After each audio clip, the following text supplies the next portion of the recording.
Um, I wrote down a couple comments or things that patients say to us frequently, and I thought this one kind of applies to what Wayne is saying.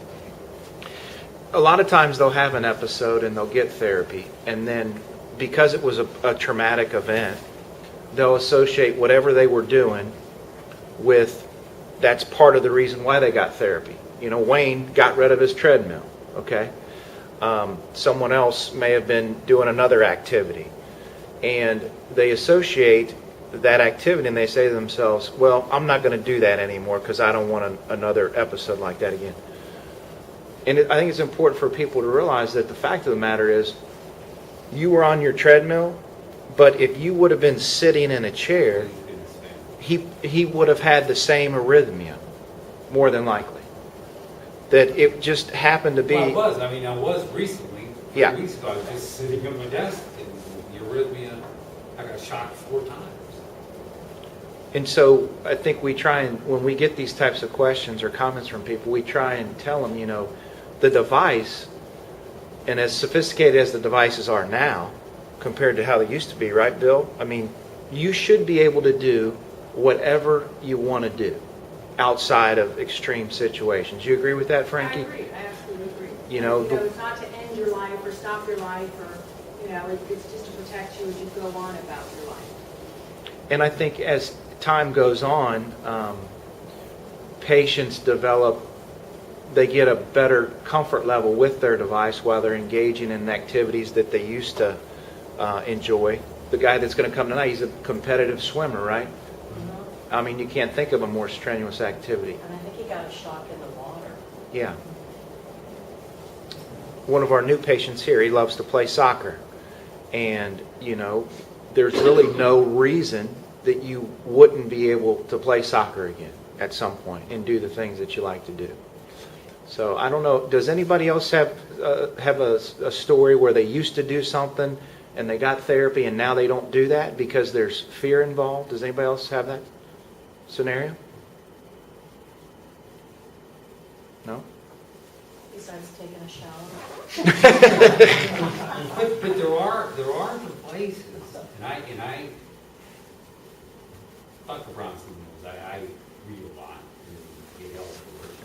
But there are devices, medical devices out there, where I actually have full chest vest that actually comes where it's not a strap, but it comes completely across, and you put the monitor right onto the ribs of your heart.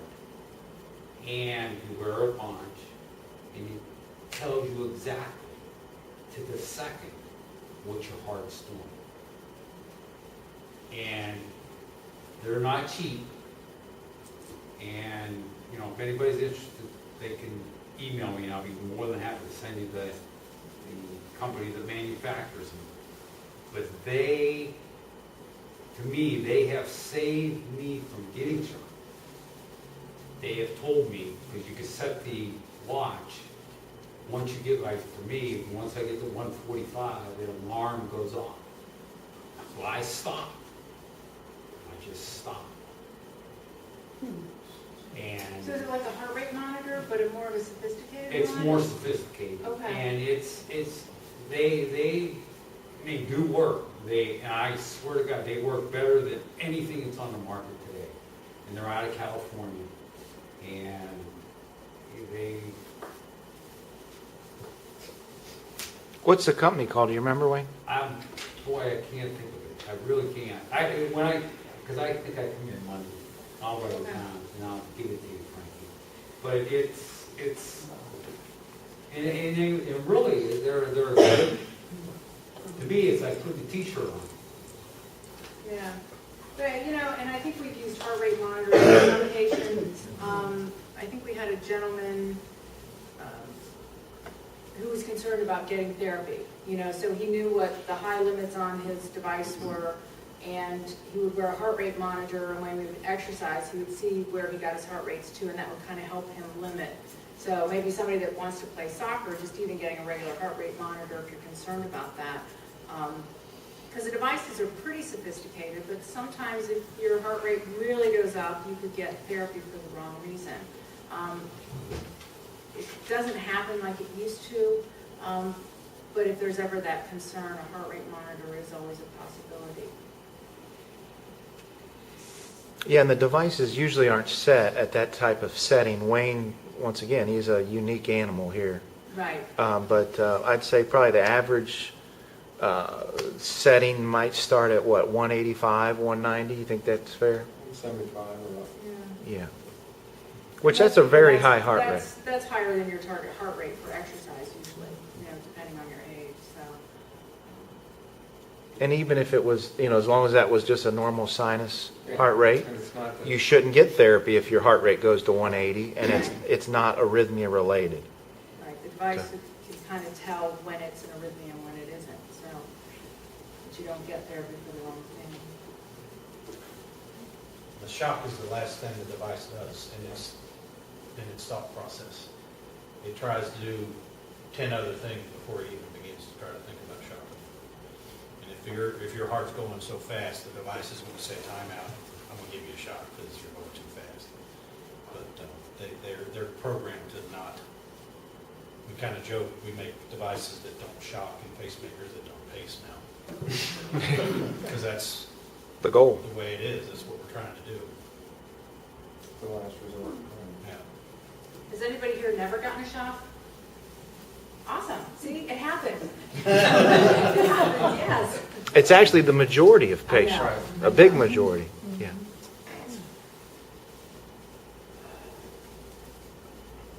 Does everybody, for the most part, do they have a home monitoring unit at home? Everybody? Home monitoring unit, your box? Yeah, for the check, yeah. Yeah, I think that's kind of state of the art anymore, so that's good. Yeah, and I don't know if you tell people this poem, Bill, but if people say, I was at home and I felt funny or, I think something may have happened. Sometimes their first inclination is call the office, which is fine, But the monitoring units at home also can be used to download information after you've had what you consider some type of episode or abnormal event. Do you have patients doing that, Paul? Do you tell them the same thing? So if you're at home and you think something happened and you don't understand what it is, you can go to every company's box and do what's called a patient-initiated interrogation, and that will send information to the website that the physicians monitor and the companies monitor, and then we could look at that information remotely and see if in fact you had any type of arrhythmia or anything abnormal. Has anybody done that? Done a patient-initiated interrogation? Right, right, that's the same thing, but you actually can, push it, there's a button on there that.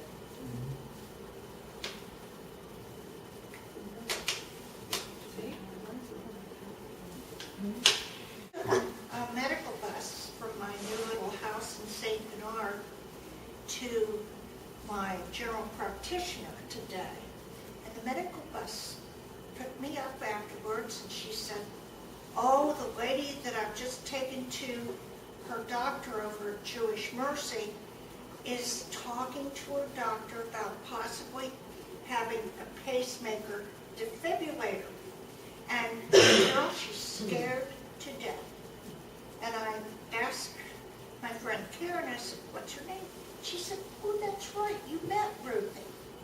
So, of course, we went over and picked her up. And she said, I don't want to talk about it. I work in a nursing home. I've worked for 40 years, and I don't want to know anything about it. And I thought, gee, that's kind of different. And so we went to Angelo's on Winton Road, and I just said, I'm going to a support group tonight, and I would like for you to come. Because what you hear in the doctor's office is really the truth, but the experience is with the people in the support group. I said, sometimes we get too damn scared, or somebody will think we're stupid by asking a question. And I said, Ruth, I'd be glad, I just had my second one, I call it an installation. I said, I've had my second one installed on the 13th of September, and it wasn't Friday the 13th. But I said, I've learned a lot about my own self because I was so scared because it was going to be done outpatient. And I thought, but it's my heart. It's getting everything back together again. So she said, well, the doctor told her she was going to have to spend the night. And, this was fine. And I said, but what's wonderful, they've got a miniature pacemaker defibrillator. And it will help you just understand your body changes. Because if you work in a nursing home, and if you've worked there for 40 years, I bet you have stress. Sure. And she said, you wouldn't believe it. And I said, you're allowed to have stress, but this instrument and checking it in with the provider and your doctors and everything, keep you on top of it. And I said, it's the best thing that's happened. And she just looked at me. I said, Ruthie, come tonight. I said, they're going to give out magnets, and I said, there's going to be a bite to eat, and you'll really meet some interesting people. And when we took her to our house to get out of the car, she said, I'm just not ready to talk about it. And so I gave her my little card, and I said, Ruthie, you start writing down your questions. Because she said, well, the doctor warned me of all the bad things. And I said, that's why you're the good person that's going to test it out. So anyway, when she went up her stairs, she said, oh, you put something in my bag. And last time we were given a sheet that was done in partial color on what the signs that you have. And it was well done in stages that you could put on your refrigerator. And she said, she just went like this, oh. So she went on in the house. I thought about calling her later this afternoon, and I said, let her absorb everything. That's fun. Some people process things a lot differently. Yeah. And she said, I've just seen so many people that their attitude changes. And I said, well, you don't go out to the world to be beat up, but you sure want the world to recognize you as a special person, that you are in the best class of people because you can express yourself. You have all of the people that are learning, and I'm sure, Frankie, you go back to school for, getting the up-to-date things. But if we didn't have the testers, if we didn't have the real feeling that we do belong, and it's just like, Ken, you aren't going to give up, but that's your nature. But you sharing your story is more than wonderful. So thank you. Thanks, Carol. All right, anybody else have anything else? Well, I got a new one. I got a new one, and I have to share with you, because it was done outpatient, I was more than scared. Because I said, no, it's my heart, I've got to go in overnight, have the nurses, and have Frankie stop by and say, well, Carol, you're doing okay. And it was just assurance. But when I got home, fortunately, Jewish Mercy, I will share this, they wanted me to go for 2 weeks in a nursing home. And I said, can I ask why? Well, And I said, no. I said, I'm a terror in a nursing home. You're a terror in the hospital. Just saying. And so, anyway, I talked to Frankie, I talked to Dr. Joe Hackworth, I talked to Sheldon Brownstein, and they all said, Carol, we will get you a service that will come into your home and test your blood and all of that, but most of all, you have to follow physical therapy. And Frankie gave me the name of a wonderful service called Care Connection. And they are, without a doubt, the best in the city. And I've had several other groups, but not only do they keep in touch with you, but they have suggestions for you, and they talk about your feelings, which is wonderful. And I told them the one thing that and I've accepted it, okay? Which is wonderful. But the other thing is, they just said, Carol, because your attitude has changed, you're going to get better faster. And I said, damn it, I want a big piece of chocolate candy at Halloween. And I said, I want to be able to enjoy that. That's a treat.